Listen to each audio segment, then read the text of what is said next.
10 మంది పోలీసులు ఉంటారు, కానీ జీబులోంచి దిగరెవరు. ఎందుకు దిగరంటే దిగకుండా ఉండమని పైనుంచి ఆదేశాలు.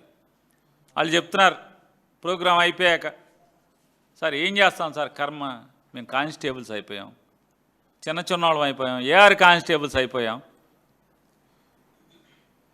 మేము కూడా డీజీపీ ఎస్పీ ఏం చదువుకున్నారో మేము కూడా అదే చదువుకున్నాం సార్, మేము కూడా పీజీలు చేసాం, ఇంజనీరింగ్ చేసాం, కానీ దేవుడు వాళ్ళనేమో ఐపీఎస్లు చేశాడు, మేమేమో పోలీస్ కానిస్టేబుల్స్ అయ్యాం. ఎందుకంటే మాకు పేదరికం, గతి లేదు, మధ్యతరగతి వాళ్ళం, తప్పకుండా ఏదో ఉద్యోగం కావాలని చెప్పని తప్పక మేము కానిస్టేబుల్స్ తీసుకున్నాం. మనసు చంపుకొని పనిచేస్తున్నాం సార్, రోప్ పార్టీ వేస్తారు, కారు జీబు దిగబాకమని చెప్తారు. స్పెషల్ బ్రాంచ్ వాళ్ళు వాచ్ చేస్తుంటారు. ఒకవేళ మేమన్నా ఉద్యోగ నిర్వహణ కోసం మనసు అరే తప్పు కదా మనం చేసేది, ఏదైతే అయిందిలే మనం ఉద్యోగం చేద్దామంటే కనుక ఎస్బీ స్పెషల్ బ్రాంచ్ వాళ్ళు కానిస్టేబుల్స్, ఎస్ఐలు, సిఐలు అసలు ఉద్యోగం మానేస్తారు.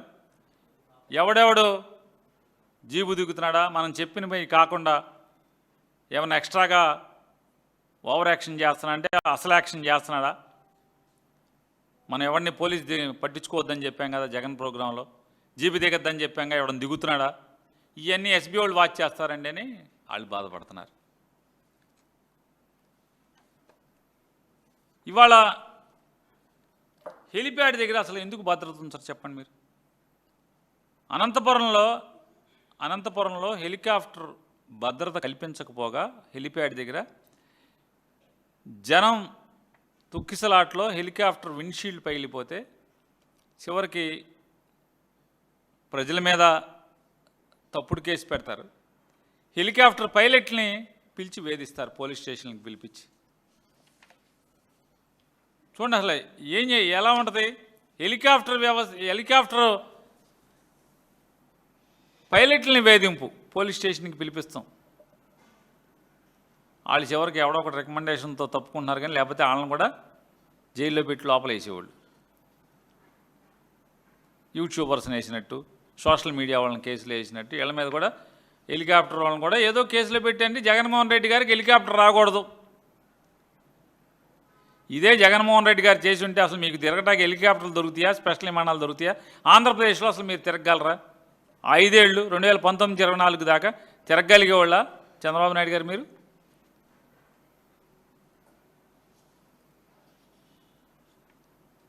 ఈ రాష్ట్ర డీజీపీలు 2 డీజీపీలు మారారు ఈ చంద్రబాబు నాయుడు ప్రభుత్వం వచ్చిన తర్వాత. ఇది 2వ డీజీపీ, మొదట ఆయన మారాడు. మాజీ ముఖ్యమంత్రి భద్రతలో కూడా బాధ్యత లేకుండా ఉంటాం. ఇది మీ యూనిఫామ్ వెనకాల ఉన్నటువంటి మీ అంతరాత్మకి. మీరు ఐపీఎస్ ఉద్యోగం వచ్చినప్పుడు ఏదైతే ప్రమాణం చేశారో ఆ ప్రమాణానికి ఇది నిలబడుతుందా ఆలోచించుకోమని అడుగుతున్నాను, నేను ప్రశ్నిస్తున్నాను.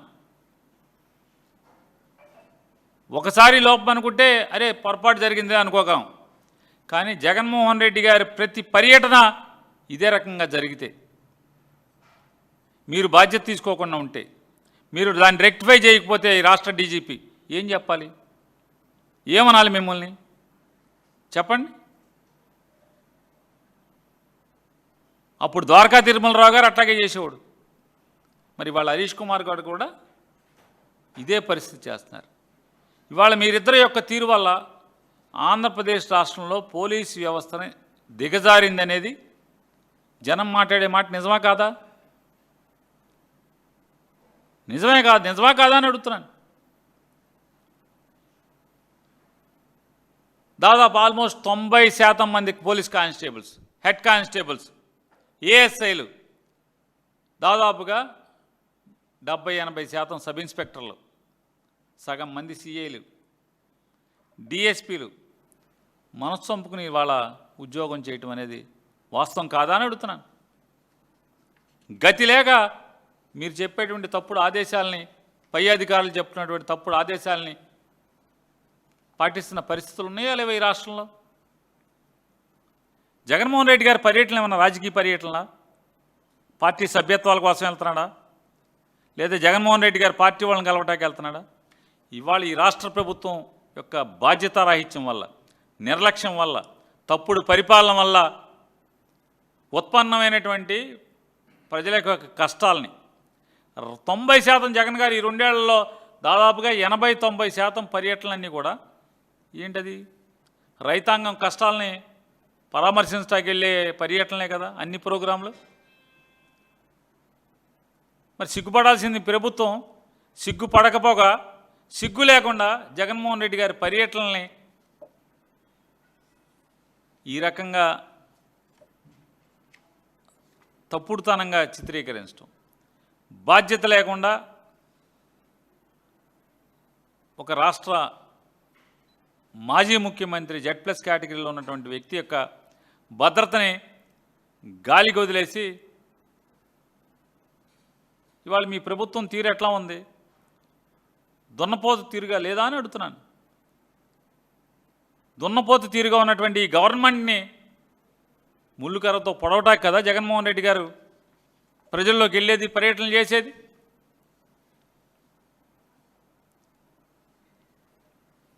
జగన్మోహన్ రెడ్డి గారి సభలో తొక్కిసలాటలు జరగాలి, ఉపద్రవాలు జరగాలి, దురదృష్టకరమైన సంఘటనలు జరగాలి, జగన్ గారి మీద నిందలు వేయాలి. చూడండి, బాధ్యత అంటే జిల్లా ఎస్పీ గారేమో బాధ్యత తీసుకోడు, డీజీపీ బాధ్యత తీసుకోడు. ఒక Z+ కేటగిరీ ఉన్నటువంటి ఈ రాష్ట్ర మాజీ ముఖ్యమంత్రి భద్రత గురించి ఈ సొల్లు పురాణం 2004 దాకా కూడా ఇదే అరాచకాలు చేశారు. ఈనాడు పేపర్లో, ఆంధ్రజ్యోతి పేపర్లో. రాజశేఖర రెడ్డి గారి ప్రభుత్వం ఆపగలిగారా? ప్రభుత్వం రావడంలో అని అడుగుతున్నాను.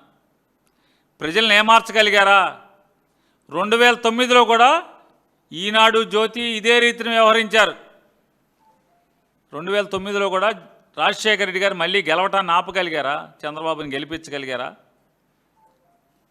2019లో కూడా 19 వరకు, 14 నుంచి 19 వరకు కూడా జగన్మోహన్ రెడ్డి గారి వ్యక్తిత్వాన్ని కిరాతకంగా, దుర్మార్గంగా వ్యక్తిత్వ హననం చేస్తూ వార్తలో వండి రాస్తారు వార్తలు. 19లో 150 సీట్లతో గెలవటాన్ని ఆపగలిగారా అంటున్నా. మీరు ఎన్ని తప్పుడు రాతలు రాస్తే మాత్రం రేపు 29లో ప్రజలు చంద్రబాబు నాయుడు గారి ప్రభుత్వాన్ని పచ్చడి చేయడం, కూలదోయటాన్ని ఈనాడు, ఆంధ్రజ్యోతి ఆపగలవా అని అడుగుతున్నాను. చచ్చిపోయిన ఆయనతో ఆహా శభాష్ అని మీరు అనిపించేట్టు రిపోర్టింగ్ చేస్తారు. 2023లో అసలు బాసినటువంటి ఒక మాజీ సర్పంచి ఇవాళ ఎయిర్పోర్ట్లో వాళ్ళ భూమి మీద విమానం దిగటం చూసి ఆయన ఆనందభరితుడయ్యాడని చెప్పని రిపోర్టింగ్ చేస్తాయి. 3 ఏళ్ల క్రితం చనిపోయిన ఆయన ఎవరు రిపోర్టింగ్ చేశాడు? పైనుంచి రామోజీరావు గారి వార్త పంపించాడా? కాదండి, రామోజీరావు గారు పైనుంచి రాశాడా వార్త? మామూలుగా ఉంటుంది కదా, విజయవాడ, అమరావతి, నంద్యాల, విజయవాడ టౌను, విజయవాడ బ్యారేజీ, విజయవాడ అది ఇది బెంచ్ సెంటరు, అట్లాగే పైన ఎక్కడున్నాడు మన తెలియదు. పైన అని చెప్తాను. పైన చాలా ఊళ్ళు ఉన్నాయి కదా, పైన చాలా ఉన్నాయి కదా. వైకుంఠం ఉంది, కైలాసం ఉంది, ఇంద్రలోకం ఉంది, ఇంకో లోకం కూడా ఉంది కదా. ఎక్కడున్నారు మనకేం తెలుసు? చాలా లోకాలు ఉన్నాయి. రిపోర్టింగ్ వారు చేశారా? ఎవరు చేశారు? ఇట్లాంటి తప్పుడు వార్తలు సిగ్గుపడకుండా ఇట్లాంటి జర్నలిజం చేయాలా అంటున్నా.